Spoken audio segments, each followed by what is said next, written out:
This content is brought to you by Uphold, which makes crypto investing easy. I've been a user of Uphold since 2017. They're one of my go-to exchanges. You can buy, sell, and trade cryptocurrencies on Uphold. You can also trade precious metals and equities. They have 10 plus million users, 250 plus cryptocurrencies, and they're available in 150 countries. As with all exchanges, you can buy and sell on them, but I highly recommend you custody your own crypto, not your keys, not your coins. If you'd like to learn more about Uphold, please visit the link in the description. Welcome back to the Thinking Crypto podcast, your home for cryptocurrency news and interviews. With me today is Cody Carbone, who's the Vice President of Policy at the Chamber of Digital Commerce. Cody, it's great to have you back on. Tony, so glad to be here. Thanks for having me. So, Cody, I've been following you and seeing your updates. There have been a lot of hearings and discussions over the past 2 weeks around crypto. I would love to get started with Gary Gensler's hearing with the House Financial Services Committee. That one had a lot of fireworks, a lot of discussions on what's a security, what's not, how the SEC has been handling crypto regulations. What were your takeaways from that? I think you said it perfectly, fireworks. And it was right from the absolute beginning.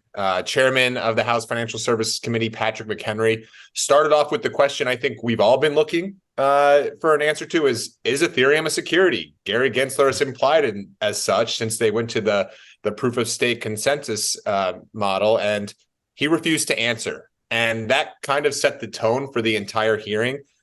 I was a little dismayed about how partisan the hearing was. Republicans were really on the attack, specifically on the digital assets issues, which is great. Democrats were a little more subdued and were willing to defer to Gensler and give him time, and they were showing patience. And so the hearing became very, very partisan. I hope that doesn't replicate, larger policymaking issues in DC. But overall, when you look at Gary Gensler testifying in front of the House Financial Services Committee, it's great that they're doing it. He hadn't been up there in almost 800 days. It's supposed to be an annual hearing because the committee needs to bring oversight to the commission because we're just not getting answers and clarity from the commission that we all deserve. So great that they're doing it. I hope we see more of it. And I hope we see it be a little less partisan in the future. And on that note, Patrick McHenry, ranking member Patrick McHenry, recently, I think just this past week, I don't know if he was at Consensus or where, but he mentioned that they would like to have some crypto bills put together and pushed through, at least through the House. What are you hearing about that? And do you think that may have some legs given all of these items we mentioned? Gensler on the hot seat, a lot of confusion among the regulators and so forth.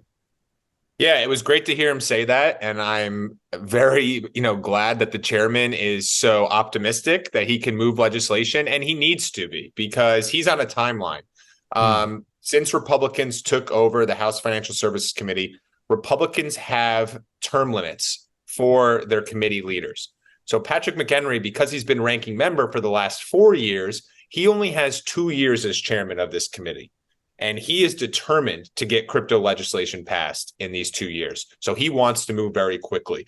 So when you look at some of the legislative proposals that have already been out there, stable coins comes to mind right away. Market structure, trying to define the age-old question of what's a digital asset security, what's a digital asset commodity, where do the jurisdictional lines sit for this ecosystem between the SEC and CFTC. I'm very grateful that he's moving those forward. Now, I think when you talk about and compare it to the Gensler hearing and then the stablecoin hearing that was the day following, and some of the words that have come out from various members of the committee, that bipartisanship and actually getting something passed and enacted is a very tough road ahead. So it's great that he feels that way. And I'm sure that there are conversations going on behind the scenes where he feels like they're making progress, but I think we're still at the starting gate. And so I would be pleasantly surprised if we got legislation passed out of the House and then passed out of the Senate and enacted this year. I would be very, very surprised. Do you think it's more of a 2024 thing? Then, this year seems like, to your point, not going to happen, but 2024. Yeah, I do. I do. It's just a divided Congress is really, really tough to pass legislation. Now, crypto legislation should be bipartisan, or even some people say nonpartisan. There shouldn't be any really political lines here. Sure. It makes sense to create clear guardrails and set those jurisdictional lines. And so I would love to see it, but I really think it's going to take either a, Republican House, Republican Senate, Democratic House, Democratic Senate, or maybe a change in administration that changes it up again 2024. But I'm not as optimistic as the chairman of the committee that will get legislation this Congress. Now, in addition to the things we just discussed, the other layer is the industry seems to be fighting back. You have Ripple, of course, fighting back the SEC with their lawsuit. Grayscale suing the SEC. Now, Coinbase is suing the SEC as well, given that they got a Wells notice from the SEC. Do you think that this is another catalyst where the industry is fighting back, going into the offensive, that could help get regulations pushed through? Because if you got an entire industry fighting the SEC, that doesn't look too good. The optics are bad for that. The optics are bad. And I can tell you that these lawsuits coming from industry, or these, this fight back, if you will, is resonating on Capitol Hill. We have members of the committee or just various members in Congress ask us about it constantly. Like, wait a second, the SEC chairman went after a company in Coinbase that they approved to go public? How does that make sense? And so it is starting to resonate. I hope it is a motivating factor. And I do think we'll see more proposals. I mean, we've already seen 20 proposals related to just digital assets and blockchain from Congress this year. We saw over 80 last Congress. And so I think we'll probably see over 100 this Congress. So I think it's a great step. I think the problem is with those lawsuits, and it's not with the lawsuit specifically, but it's awesome when you've got a Coinbase, a Ripple, a Grayscale going after the agencies. They can do that because they've got the resources. There are so many other stories that we don't hear of the little guys who can't fight back. And so I'm hoping that those companies that are going after the SEC that have the resources can produce a victory that can help the smaller guys who who don't have the option to fight back. I've been tweeting at Brian Armstrong, CEO of Coinbase, for a long time. Like, come on, Brian, come on the show. Form a crypto coalition, bring in the smaller guys, and then pool the resources. Yes, some of them are not going to be able to add much because they're small companies, but if you get the BitGos and the Circles and all these different companies on board, which are US based and US born and bred, to all sue the SEC, that could be pretty powerful. Is the chamber looking to organize anything like that? I'll say that while we don't have anything formal right now, and we're still in very much the concept phases of what that would look like, we are always trying to build coalitions. And whether it's going after a particular agency, or it's fighting for a legislative initiative, or it's responding to a certain action overseas or at the states, we're always looking to build coalitions. So Brian, if you're willing to take Tony up on that offer, I know we would want to be sitting at the table because we represent a lot of those smaller companies. And while we're their voice in Washington, we can only do so much. And so if we can pull together all of those big players who have the resources to try to actually just move common sense policies, whether it's through the courts or it's through the legislative side or it's through regulation and actually, getting the agencies to listen, it makes sense. This industry needs more collaboration. And to be less siloed. And so we're, from the chamber's perspective, that's what we're trying to do. So yes, we're still in the concept phases of some of those legal actions and what that would look like, but we're definitely dedicated to moving things and building coalitions. And then recently you spoke at a New York State hearing about crypto. Can you tell us about the details of that hearing and what were some of the takeaways? Yeah, awesome opportunity. Last week, I spoke in front of the New York State Senate Banks Committee. This was the first hearing they held on cryptocurrency. And it was really just a 101 hearing. It was for members of the State Senate Banks Committee, which oversees the state securities regulator at the New York Attorney General's office. It was really an opportunity for them before they move forward with legislating and before they put out policy proposals to make sure that they are thoroughly educated. And so they're going to have a series of these hearings, and they're looking for witnesses and smart people in the industry to help educate on the different technologies and what ways that we're making a real world impact through these technologies on New Yorkers.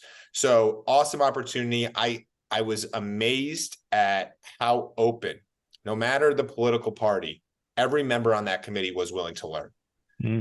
They want, and afterwards, after the hearing was over and I testified, I got a number of calls saying, hey, we want more information, or hey, can you, put us in touch with this person who has a cool story. So great opportunity. I love that the states are doing that. A state like New York, who doesn't have the greatest reputation for, fair regulation of this space, is willing to take a step back at the legislative level and say, okay, we want to make sure we're doing this right and we're doing this thoughtfully. So let's start this hearing process. So I would love if other states and Congress can replicate that. So really cool opportunity for the chamber, and for, if anyone is interested in testifying, feel free to reach out to them directly. Feel free to reach out to me, and I can put you in touch. Well, first, you did a great job testifying.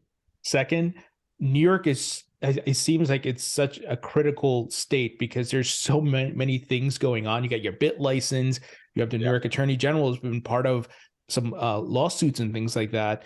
And there was, on the stablecoin hearing, it was funny to hear her, her name escapes me right now. Harris, Superintendent Harris. Superintendent, yeah, that's right. And she contradicted what Elizabeth Warren and Gary Gensler was trying to say in framing the bank runs and collapses on crypto. She's like, it had nothing to do with that. So it's very critical, it seems like, what New York is doing and everything that's happening there. And this pains me to say, because I'm from New Jersey like yourself, but New York is, they're the financial hub of America right now. And so they want to get this right. And so that's great to hear, because they were also the first movers of a regulatory licensing regime with that BIT license in 2015. Now, there's still a lot of questions of how New York is regulating this market. You mentioned some of the lawsuits that have come out from the New York Attorney General. Specifically, they said Ethereum was a security.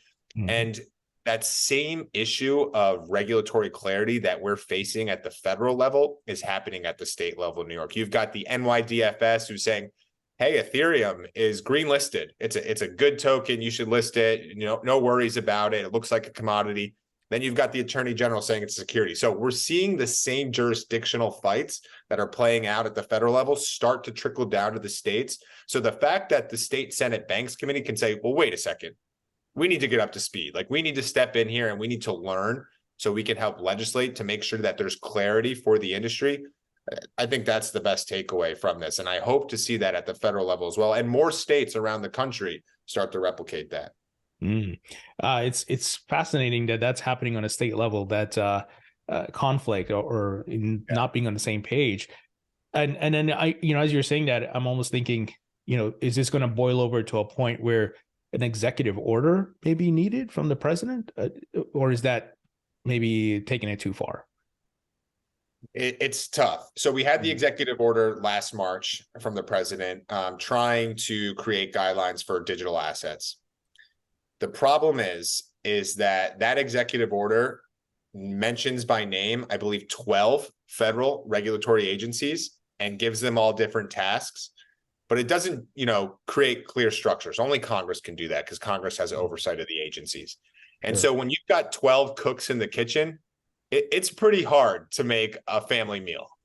And so that's what we're seeing play out, where you got, okay, I've gotten, power from the administration through this executive order to regulate the digital asset space. And you've got the SEC saying that, the CFTC saying that, the CFPB saying that, and a bunch of these different agencies. And so they're all fighting now for a piece of the pie.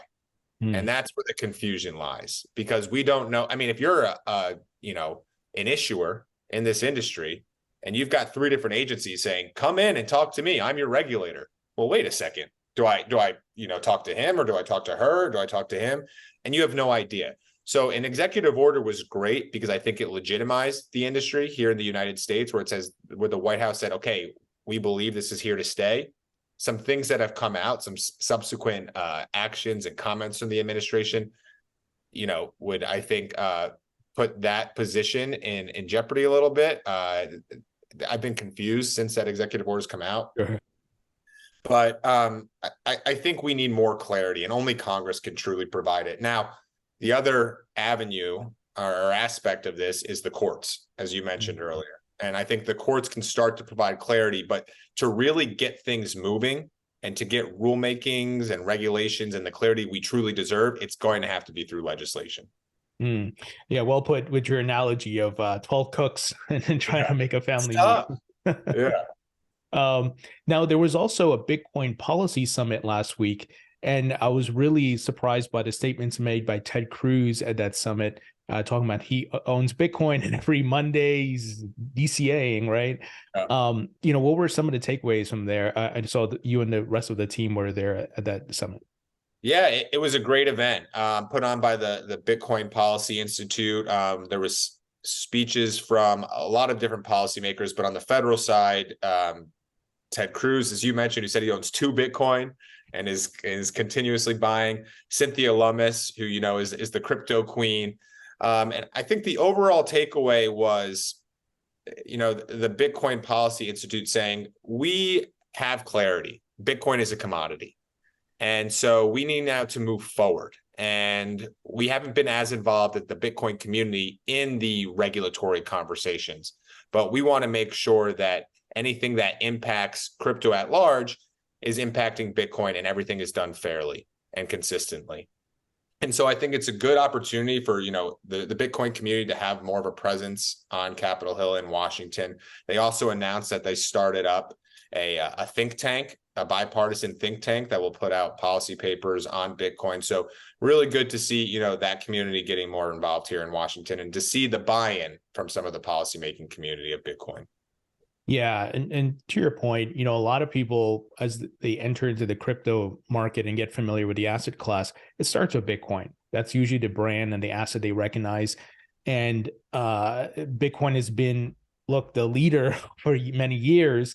And there's so many institutions mining now, but yet you still have the naysayers and those who are trying to shut Bitcoin mining down. There was like the New York Times hit piece, and all these things, your Charlie Mungers and Warren Buffett's.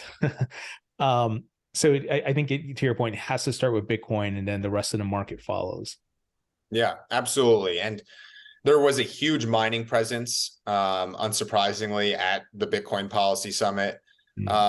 Just the misconceptions around mining in itself. I mean, mining is probably a bad word. It's probably just a misnomer, because it's really just, they're data centers. Right. And they look the exact same as a data center, that Amazon uses, except they have a lot more benefits. And so hearing from the mining community about the benefits and how they are transitioning to renewable energies to fuel their mining centers was really powerful. And I think that message needs to get out more and resonate, especially when you've got all the hit pieces, as you mentioned. It's time for, as the same as, a lot of the industry is doing in the courts, it's time for that industry to fight back a little bit. I'm glad they're doing so in Washington. For sure. Final question here for you. Are there any upcoming hearings that we should keep an eye out on? Anything significant maybe that includes Gary Gensler again, or anybody else? Well, I would like to see Gensler go up there again, but I don't imagine it's going to happen anytime soon. He needs to go up to the Senate Banking Committee, but that committee just hasn't been nearly as active as House Financial Services. I'm glad you asked this right now, and I'm glad we're doing this at 3:20 on a Monday, May 1st. I just got a text about 10 minutes ago. There is going to be a hearing with House Ag and House Financial Services together, a joint hearing on market structure, trying to move that legislative proposal that Patrick McHenry has been working on with his counterpart in the House Ag Committee, G.T. Thompson from Pennsylvania, to define truly what is a digital asset security, what is a digital asset commodity. That bill will likely give spot market jurisdiction to the CFTC for the digital asset space. So it's a great development. You don't see joint hearings in Congress from 2 committees very often. So that is likely going to happen. I've got it up here. Hold on. I have the exact date. May 10th. Oh, that's good news. 10th. Yeah, May 10th. So it's coming up quickly, and then we'll see a markup at the end of this month. And maybe we'll see a legislative proposal, stablecoin bill, maybe at that markup, and try to get it moved through committee. But just got that in, joint digital assets hearing with House Ag, House Financial Services, May 10th. So look Wow. forward. Well, that's at least some positive news Yeah. in both these folks working together, and hopefully Yeah. we get something concrete that comes out from it. Cody, always great stuff, my friend. Thank you so much. Awesome. I love being here, Tony. I love talking to you. I could do this all day. Thanks so much for having me again.